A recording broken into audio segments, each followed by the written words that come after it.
سورۃ الفاتحہ کی تو کیا بات ہے۔ حضرت سیدنا عبداللہ بن عباس رضی اللہ عنہما فرماتے ہیں ایک فرشتہ آسمان سے اترا اور اس نے سید عالم صلی اللہ علیہ وسلم کی بارگاہ میں سلام پیش کر کے عرض کی، یا رسول اللہ صلی اللہ علیہ وسلم، آپ کو ان دو نوروں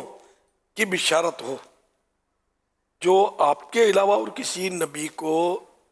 عطا نہیں کیے گئے، اور وہ دو نور یہ ہیں: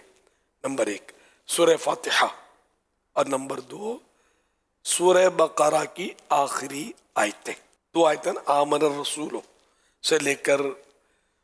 فانصرنا علی القوم الکافرین تک، اس کے بھی بڑے فضائل ہیں۔ حضرت سیدنا ابی بن کعب رضی اللہ عنہ سے روایت ہے کہ حضور پرنور صلی اللہ علیہ وسلم نے ارشاد فرمایا، اللہ پاک نے توریت اور انجیل میں ام القرآن کی مثل کوئی صورت نازل نہیں فرمائی۔ ام القرآن یہی سورۃ الفاتحہ۔ حضرت عبد الملک بن عمیر رضی اللہ عنہ سے روایت ہے، نبی کریم صلی اللہ علیہ وسلم نے ارشاد فرمایا، سورہ فاتحہ ہر بیماری کے لیے شفا ہے۔ یوں سورہ فاتحہ کی بڑی اہمیت ہے اور اس کی بڑی فضیلت ہے۔ حضرت امام جلال الدین سیوطی شافعی رحمۃ اللہ علیہ نے روایت ذکر کی، فرماتے ابلیس یعنی شیطان 4 مرتبہ چیخیں مار کر رویا۔ نمبر 1 جب اس پر لعنت برسی، نمبر 2 جب اسے زمین پر اتارا گیا، نمبر 3 جب اللہ پاک کے آخری نبی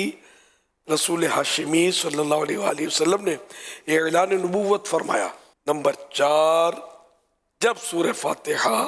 نازل ہوئی۔ حضرت امام مجاہد رحمۃ اللہ علیہ فرماتے ہیں، جب سورہ فاتحہ نازل ہوئی تو شیطان انتہائی مشقت میں پڑا اور خوب ڈاڑے مار مار کر چیخ چلا کر رویا۔ حکیم الامت حضرت الحاج مفتی احمد یار خان رحمۃ اللہ علیہ فرماتے ہیں، قرآن کریم کو جہاں سے بھی پڑھا جائے ہر حرف پر 10 نیکیاں ملتی ہیں، لیکن سورہ فاتحہ اور سورہ بقرہ کی آیتوں کو پڑھنے کی یہ فضیلت ہے کہ ہر حرف پر 10 نیکیاں بھی ملتی ہیں اور اس کے علاوہ خصوصی ثواب بھی